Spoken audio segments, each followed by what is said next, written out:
Subject science, class 5th, chapter 6, first aid. Part 1 में हमने देखा था कट्स एंड वुंड्स के बारे में। सेकंड हमने बर्न्स के बारे में जाना था। नेक्स्ट हमने स्टिंग्स एंड बाइट्स के बारे में जाना था। फिर हमने स्प्रेन्स एंड फ्रैक्चर्स के बारे में जान लिया है पार्ट 1 में। आज हम हीट स्ट्रोक के बारे में जानने वाले हैं।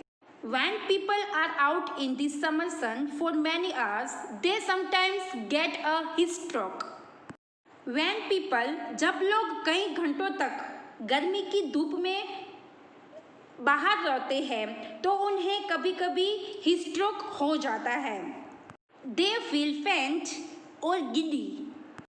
People जो है वो faint means बेहोश या giddy means चक्कर जैसा फील करते हैं। They may also get a headache or a high fever. उन्हें headache means सिर दर्द या high fever means तेज बुखार भी हो सकता है। This happens because the body loses a lot of water and minerals in the form of sweat. ऐसा इसलिए होता है क्योंकि बॉडी में से जो पसीना जो है ऐसा इसलिए होता है क्योंकि बॉडी से जो स्वेट निकलता है, पसीना जो निकलता है, तो उनके रूप में बहुत सारा वाटर एंड जो मिनरल्स जो है वो लूजर्स मीन्स खो देता है। The condition of excessive loss of water and minerals from the body is called dehydration. Body से वाटर एंड मिनरल के नुकसान, लॉस मीन्स नुकसान की कंडीशन, स्थिति को क्या कहा जाता है? डिहाइड्रेशन कहा जाता है। मीन्स हमारा जो शरीर है उसमें वाटर एंड मिनरल्स अगर हम लॉट ऑफ बहुत सारा खो देते हैं तो उसको क्या कहा जाता है? डिहाइड्रेशन कहा जाता है। Dehydration can also occur when a person has dysentery or vomits a lot. Dehydration तब भी हो सकता है जब किसी पर्सन को डिसेंट्री या वॉमिट्स होती है। It can be dangerous. यह क्या हो सकता है? डेंजरियस भी हो सकता है। People can even die of it. People लोग जो है इससे डाई मीन्स मर भी सकते हैं। To prevent dehydration, give the patient a mixture of water, salt and sugar. Dehydration को रोकने के लिए पेशेंट को वाटर, सॉल्ट, शुगर का मिक्सचर दे, उसका मिश्रण दे। This mixture is called an oral rehydration solution means ORS। इस मिक्सचर को ORS कहा जाता है मीन्स ओरल रिहाइड्रेशन सॉल्यूशन कहा जाता है। To prepare it add 4 spoons of sugar और glucose and 1 spoon of salt to 1 litre of boiled water. ORS को तैयार करने के लिए 1 लीटर बॉइल्ड वाटर मीन्स उबले हुए पानी में 4 स्पून्स आप लोगों को क्या डालना है? शुगर या ग्लूकोज, और 1 स्पून आपको क्या डालना है? सॉल्ट डालना है। You can also add a few drops of lemon juice. आप उसमें few drops of lemon juice, lemon का जो रस होता है वो भी आप उसमें ऐड कर सकते हैं। The person should sip the ORS a little at a time। Person को सिप मीन्स घूट, थोड़ा थोड़ा करके उसको एट ए टाइम ORS लेना चाहिए। You can also get packets of ORS mixture at a chemist shop. आप केमिस्ट की जो शॉप होती है उसमें से ORS के जो मिक्सचर के जो पैकेट जो होते हैं वो आप प्राप्त कर सकते हैं। अगर पर्सन जो है वो हीट स्ट्रोक से सफरिंग है तो उसे क्या करना चाहिए? First, make the person suffering from a heat stroke lie in a cool room. अगर पर्सन जो है वो हीट स्ट्रोक से पीड़ित है तो उसको कूल रूम मीन्स ठंडे कमरे में, लाई मीन्स लेटाए। Apply an ice pack on the head. Head, सीट पर क्या लगाना है, आइस पैक लगाए। अ कोल्ड शावर और sponge can also be helpful. Cold shower और स्पंज जो है वो भी हेल्पफुल हो सकता है। Do not crowd around the person, व्यक्ति के अराउंड, आसपास, क्राउड, भीड़ न लगाए। नोज ब्लीड मीन्स नाक में से जब ब्लड निकलता है तो हमें क्या करना चाहिए वो हम देखेंगे। एक्सट्रीम हीट, इंजरी और even a bout of coughing or sneezing can make the tiny blood vessels inside the nose burst. Extreme heat means ज़्यादा गर्मी, इंजरी चोट, या कफिंग मीन्स खांसने, या स्नीजिंग मीन्स छींकने से नाक के अंदर टाइनी ब्लड वेसल्स जो होती है, छोटी जो रक्त वाहिकाओं जो होती है वो बर्स्ट मीन्स फोड़ सकती है। When this happens, the nose start bleeding. ऐसा होने पर नोज से ब्लड, खून आने लगता है। अगर ऐसे कंडीशन है तो हमें क्या करना चाहिए उनके बारे में देखेंगे।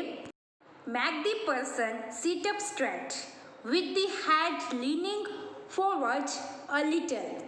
पर्सन, व्यक्ति को सिट अप स्ट्रेट मीन्स सीधा बैठाए, सिर थोड़ा, हेड जो है वो थोड़ा आगे की ओर झुके, इस तरह बैठना है। Press the bridge of the nose means the bony part near the forehead. Nose के ब्रिज को मीन्स फोरहेड के पास की जो हड्डी वाला जो भाग है, जो पार्ट है, उसको दबाए। आपको पिक्चर में वैसे दिया हुआ है वो किस तरह से नोज का जो ब्रिज है उसको प्रेस कर रहा है। Apply an ice pack on the bridge of the nose. Nose के ब्रिज के ऊपर आइस पैक लगाए। The person should not blow his her nose for a day. The person means व्यक्ति को फॉर अ डे, एक दिन के लिए अपना जो नोज है उसको ब्लो मीन्स फोड़ना नहीं चाहिए। Next, choking. चॉकिंग यानी सांस की नली में कुछ फंसना, जिसे सामान्य भाषा में हम गले में कुछ अटकना कहते हैं। When something blocks the windpipe, people cannot breathe and they choke. Windpipe means श्वास नली। जब कुछ विंड पाइप को ब्लॉक करता है तो लोग सांस नहीं ले सकते हैं और वे चोक कर देते हैं। Usually coughing helps to bring out whatever is blocking the windpipe. आमतौर पर खांसने से विंड पाइप को रोकने में मदद मिलती है। मीन्स आपकी विंड पाइप में अगर कुछ फंस गया है तो आपको खांसी आती है तो आप लोगों को खांसना चाहिए, क्योंकि खांसने से आपके विंड पाइप में जो भी फंस गया है वो शायद बाहर निकल भी सकता है। But if it does not, you need to act fast. लेकिन अगर ऐसा नहीं होता है तो आपको फास्टली कुछ कार्य करने की आवश्यकता होती है। मीन्स अगर आपकी विंड पाइप में कुछ फंस गया है और वो बाहर नहीं निकलता है, अगर खांसने से भी बाहर नहीं निकलता है तो आपको फास्टली और कुछ कार्य करने की आवश्यकता होती है। स्टैंड और kneel behind the person.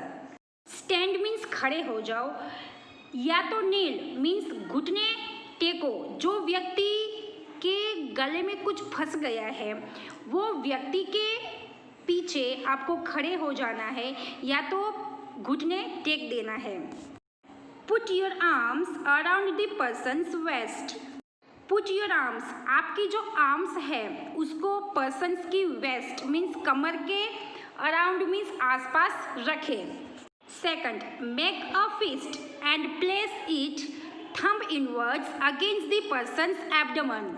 Fist means मुट्ठी। मेक अ फिस्ट, मुट्ठी बनाकर पर्सन्स के एब्डोमेन मीन्स पेट के अगेंस्ट, थंब अंगूठे को अंदर की ओर रखें। Grasp your fist with your other hand and press upwards. अपनी फिस्ट मीन्स अपनी मुट्ठी को अपने अदर हैंड दूसरे हाथ से पकड़े और ऊपर की ओर दबाए। This pushes out the air and whatever is blocking the wind pipe. यह हवा को बाहर धकेलता है और विंड पाइप में जो भी ब्लॉकिंग मीन्स जो भी फंस गया होगा वो भी बाहर निकलता है। First aid box means first aid box में कौन कौन सी चीज़ें होनी चाहिए उसके बारे में हम देखेंगे।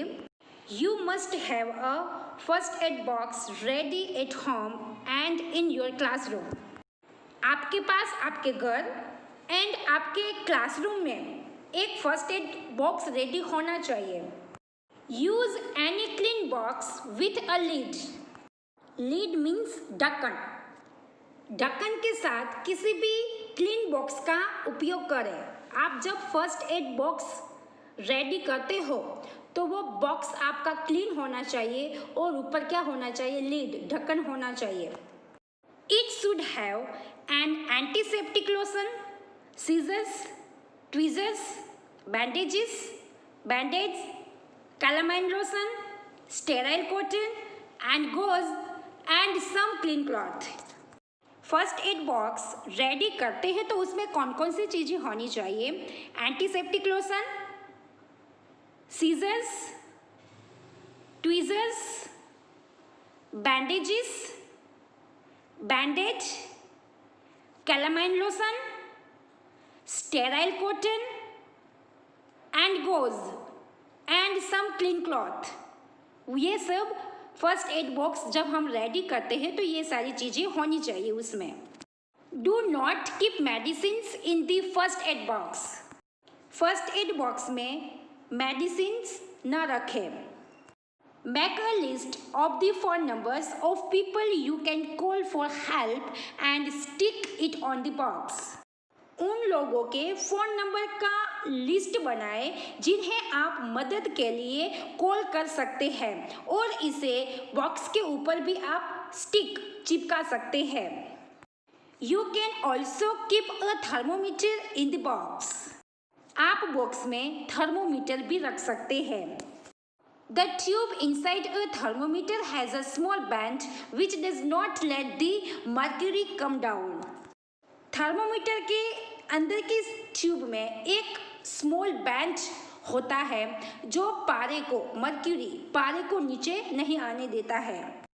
So give the thermometer a couple of sharp jerks to bring the mercury down. Jerks means धक्का देना, झटका देना। इसलिए मर्क्यूरी को नीचे लाने के लिए मीन्स पारा जो होता है उसको नीचे लाने के लिए थर्मोमीटर को कुछ तेज धक्का दे, झटके दे, जिससे क्या होगा, पारा जो है वो नीचे आ जाएगा। Then place the bulb of the thermometer under the tongue and wait for a minute. फिर थर्मोमीटर के बल्ब को जीभ के नीचे रखें और 1 मिनट तक रुके। Take the thermometer out of the mouth. Thermometer को मुंह से बाहर निकालें। If the mercury rises past the arrow marked on the glass, you have a fever. यदि मर्क्यूरी जो है, पारा जो है, वो ग्लास पर जो मार्क्ड किया गया जो तीर जो होता है, एरो जो होता है, उसके ऊपर उठता है, ऊपर जाता है, तो आपको क्या है, बुखार है।